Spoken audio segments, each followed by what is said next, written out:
Well, good morning, everybody. I'm on my way. I'm half asleep, so I apologize for that.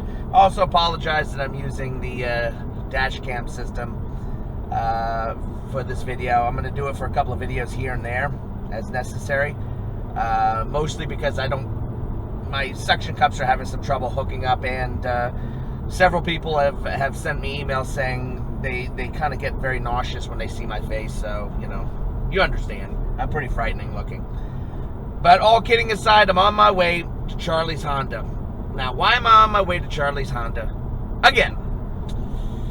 Well, I have a love-hate relationship with dealerships. I think all of us who deal with them do. I mean, they have their own crap to deal with just like we do. I had the fuel pump replaced, and I'm very lucky. I'm one of the few who actually got a fuel pump. Apparently, this has become massively difficult, probably due to the old Wu-Tang thing going on out there. And, fact parts aren't available and so forth. And this wasn't just the Honda Insights that were affected. It was several million vehicles, at least 1 million or more vehicles, I think, in the Hondas just across the board that were affected by this crappy piece of machinery that had to be replaced. So why am I going back? Well, as far as I know, the fuel pump's working fine. It was working fine before that. The problem is they didn't put my back seat in properly. As you'll see in this little picture here, I think, hopefully I've inserted it here. The center is down. I don't know what the hell's going on and why this happened. So I'm going to go back and have them put the center part of the seat back. This is very, very disappointing.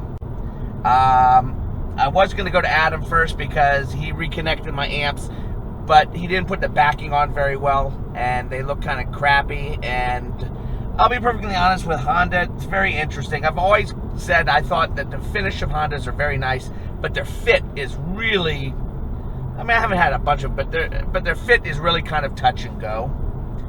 I mean, you take something apart and you can put it back together, but nothing seems to fit 100% right. There's lots of rattles, panel gaps, and other shit like that.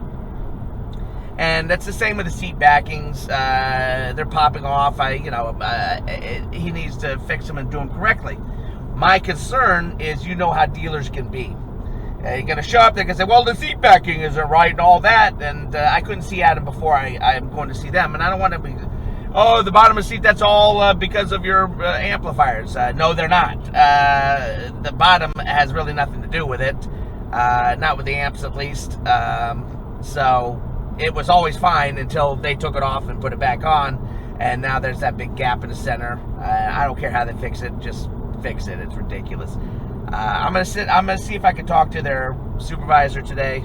I want to discuss a few things, not the least of which is the attitude they had towards the heated steering. And as I may have told you in another video, oh, get back in your lane, silly girl. As I told in another video, I went, or I may not have. I didn't even put that video up. I'm sorry. I'm not feeling so good. I went there and I discussed the whole idea of a heated steering wheel. Obviously, I already had it done. I had it done in Lee Honda.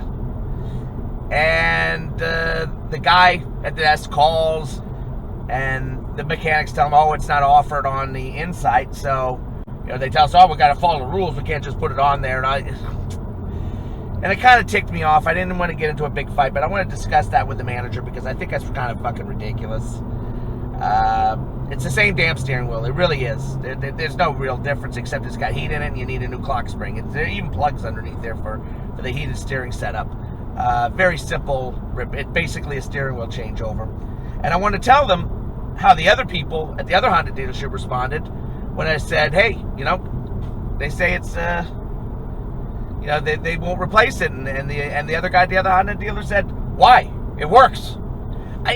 Simple shit like that. And Charlie's is the place where I bought the car.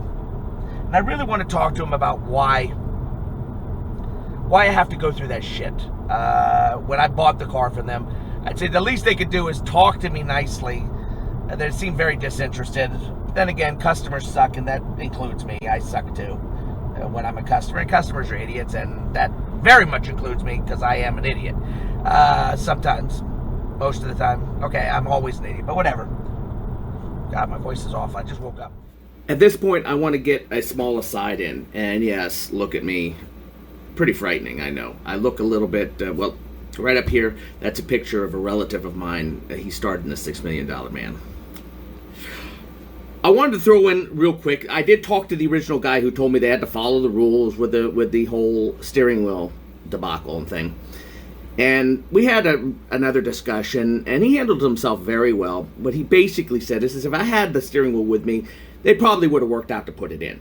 He said the big problem they have to worry about is that even if there's a plug for it, if Honda doesn't offer it in a system, they can't generally warranty it, even the install of the item, and how it will respond to the car. And he said that's what their biggest concern is. Obviously, they have to protect themselves on the whole liability front. I can understand this.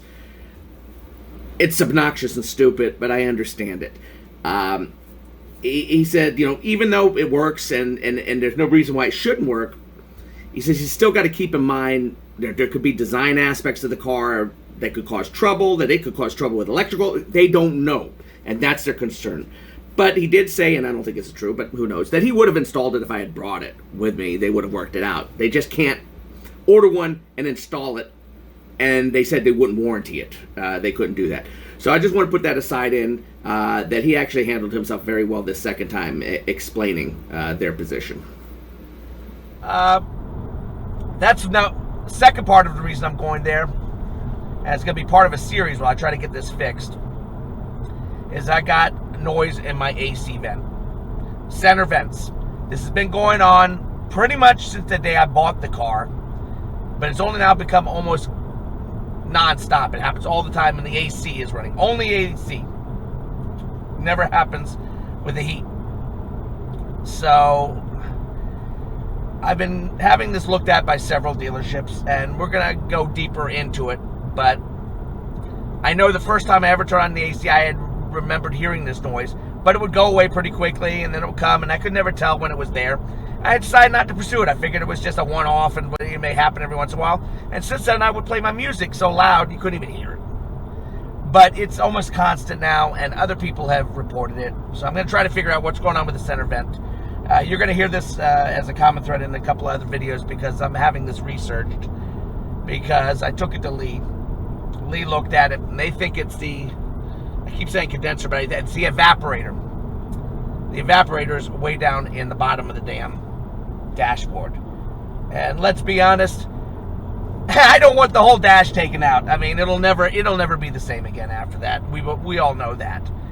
And I mean, we're gonna see. You giving me trouble, Ruby?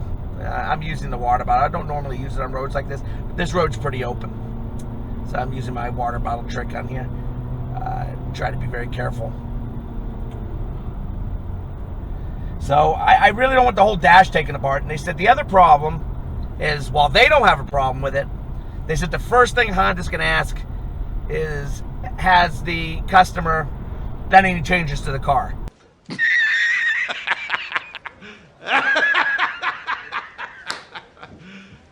You serious? Holy shit! They're going to shit their pants with me.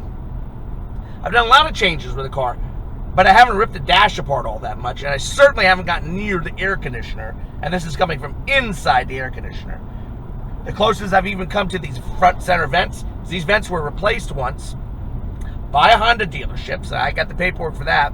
They were replaced because someone got a scratch on a piece of plastic on here. This plastic is very scratchable. That was over at Best Buy. They got a scratch on there, and it was my new car, and I was I wanted to replace it. It's all one giant piece. So the only ones who've had any contact with these vents per se is Lee Honda, but it was happening before that. So now it's happening all off and on. I've had it looked at by another place. I have a video of it, and we'll get into that again on a different video. And it looks like it might have to do with the blend door.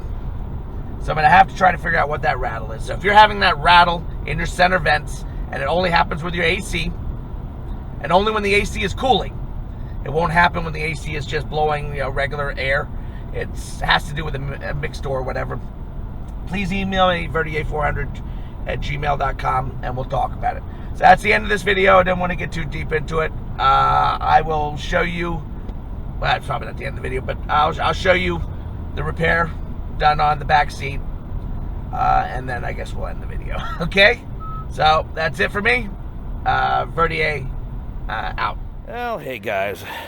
I'm at Charlie's Honda, and they're looking into the air conditioning system. And, you know, it really depends on who you get to day by day. And I don't know whether this is going to cost me money or not, but this noise in the air conditioning system, just talk to the tech back there. And what a great attitude this guy has. I told him about the crap I had to deal with at another Honda dealership, which will remain unnamed because I just forgot it, not because I won't want to tell you. Berlin Honda. And their attitude of writing out every single aftermarket part I had on the car that had nothing to do with the air conditioning rattle. And which really pissed me off, and I wrote a nice letter to them about that kind of crap because they didn't want to deal with it. Really very simple. And here I come to Charlie's Honda, and they tell me about the backseat issue. It's not them. I think this is actually Adam's mistake. They say it's the actual power cord that's causing the problem. But for the air conditioning, it's going to be complex. And they said they're going to have to probably throw some parts at it to try to figure out what the heck is going on with it. Their first concern is the vent part that was replaced on the car at one point. That was done because a scratch was put on the vent. But I don't think it's that. I think it's deeper into the air conditioning. But this guy, he says we're going to do everything we can to avoid charging you any parts on this stuff. And I said, because that's what I'm really worried about, all the labor that's going to be involved in trying to take this thing apart, because he's got the car, he's got the vent and everything in pieces. He's trying to figure it out. But the attitude is what I like. The attitude of, yeah, some people don't like aftermarket parts, but, you know, they're not worried about the aftermarket parts. They know this has nothing to do with aftermarket parts. They said the big worry, you know, is that something fell in there. But I don't think, there's no way that anything fell in there. I didn't drop anything in there, and it wouldn't be me. It's just the way I feel with dealing with this guy. So even if I get a bill, which I'm not going to be able to afford anyway, I feel that this guy actually gives a crap. That he actually is trying to fix something. And maybe we'll figure out what's going on with the vent, because I know there's at least another person out there on the Facebook page. And I don't know your name offhand. I do apologize. Who will help me, you know, who's having the same problem, and maybe we can figure it out and we can pass it on. They've already gone through the rigmarole of talking to other dealerships, and nobody else knows about this, and nobody knows what this problem is, which is very concerning, because it could be something real pain in the ass issue. Sorry, I keep looking away. There's a pretty lady down there, so Verdier still has a penis. Sorry. So I'm hoping we can figure this thing out, and this is the difference between a good dealership and a garbage dealership like Berlin City Honda in South Portland. This is Charlie's. Now, I did have a problem with the heated steering and the discussion I had with that. And I do still want to have a talk with their service manager about that. But this is really what shows the difference, you know, of when you're dealing with different kind of dealerships that give a shit, dealerships that don't give a shit. So I'm gonna have to go deal with Adam on that part, that issue with the back seat. But we're gonna try to figure out what's going on with the AC, and I'm gonna try to figure it out for any of the other people who have it, and maybe they can tell me exactly what it is, and we can get this fixed. So take care, guys.